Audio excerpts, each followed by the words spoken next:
Saya Hasbi Davin Wakil Mulia Sekali Angka 11.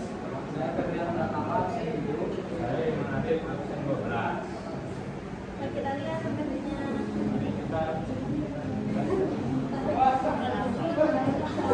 Nah, yang pertama ada gametogenesis. Gametogenesis adalah proses pembentukan sel pelangi gamet pada organisme yang terjadi melalui pembelahan sel secara meiosis. Gametogenesis menghasilkan dua jenis gamet, yaitu spermatogenesis dan oogenesis. Terus selanjutnya spermatogenesis yang pertama yaitu spermatogenesis. Spermatogenesis adalah sebuah proses pembentukan spermatozoa yang terjadi di testis atau alat reproduksi. Yang pertama, proses pembentukannya diawali dengan spermatogenesis, membesarnya spermatogonium yang diploid, yang juga spermatogonium ini lalu mengalami sebuah sinapsis dan mengalami duplikasi kromosom yang menghasilkan tetrat atau disebut juga dengan sel primer spermatosit. Lalu sel spermatosit primer ini mengalami sebuah pembelahan, yaitu pembelahan meiosis 1 yang menghasilkan dua sel spermatosit sekunder. Dari masing-masing sel spermatosit sekunder ini mengandung sebuah gonosom X dan gonosom Y. Lalu spermatosit sekunder mengalami pembelahan lagi, yaitu meiosis 2 yang menghasilkan 4 spermatid yang haploid. Kali spermatid ini mengalami sebuah pembentukan pematangan dan pembentukan ekor yang menjadi spermatozoa fungsional. Belum yang fungsional, yang artinya mengalami proses fungsional pada proses pembuahan. Lalu dari sini spermatozoa juga memiliki sebuah kromosom yang haploid. Yang rumus kromosom ini yaitu 22A plus X atau 22A plus Y. Dan juga masa produktif spermatozoa pada masa pubertas hingga masa lanjut usia atau masa sama hidup. Lanjutnya. Oke, kemudian di sini saya akan menjelaskan tentang oogenesis. Oogenesis ini adalah sebuah pembentukan dan pematangan sel telur ovum yang terjadi pada wanita. Ini terjadi di ovarium. Kemudian di sini saya akan menjelaskan proses dari oogenesis. Pertama, dimulai dari oogonium yang akan membahas reproduksi, yang akan menghasilkan oosis primer. Oosis primer ini akan berhenti di profase 1. Kemudian saat pubertas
kantong sari.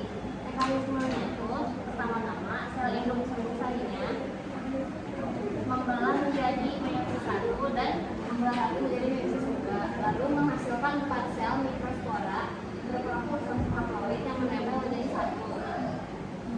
Masing-masing mikrospora terpisah satu dengan yang lainnya, kemudian berkembang menjadi sumbu sari haploid.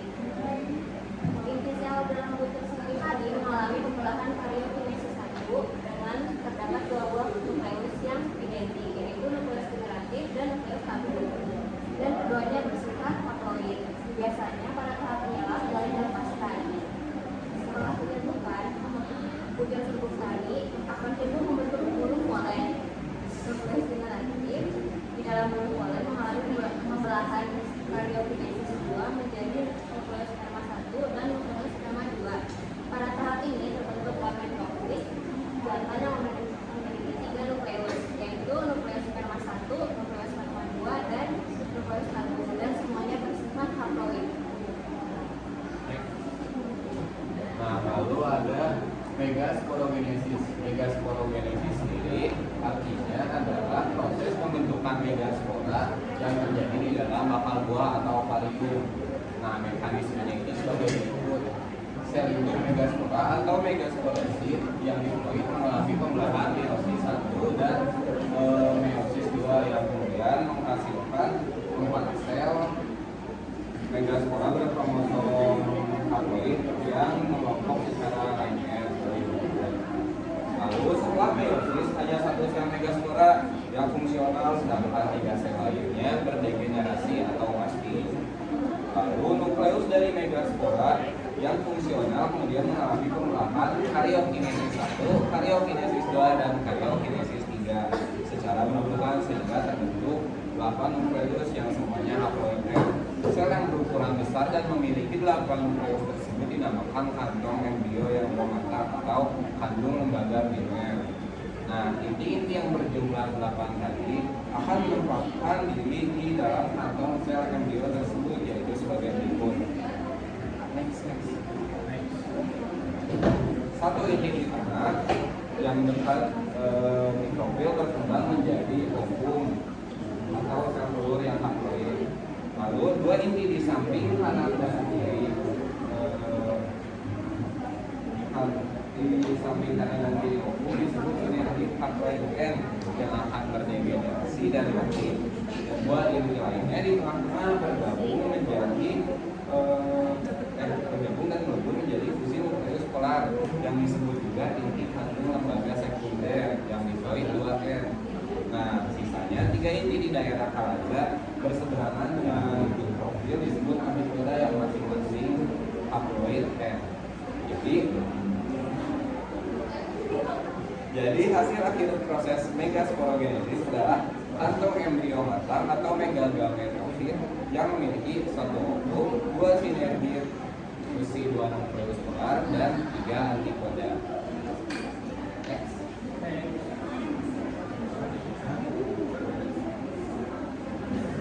Selanjutnya setelah itu mikrosporogenesis dan makrosporogenesis dapat disimpulkan beberapa perbedaan antara keduanya.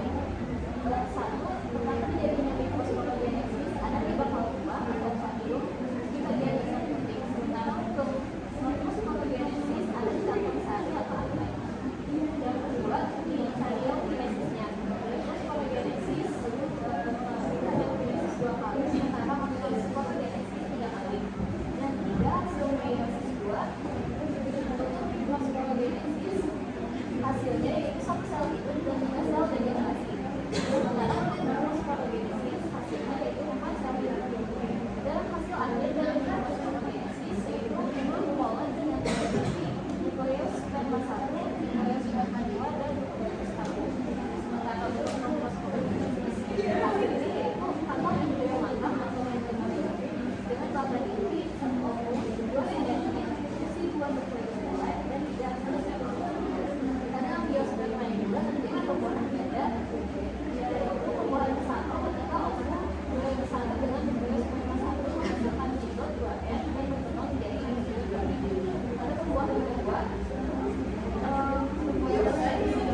Sekian dari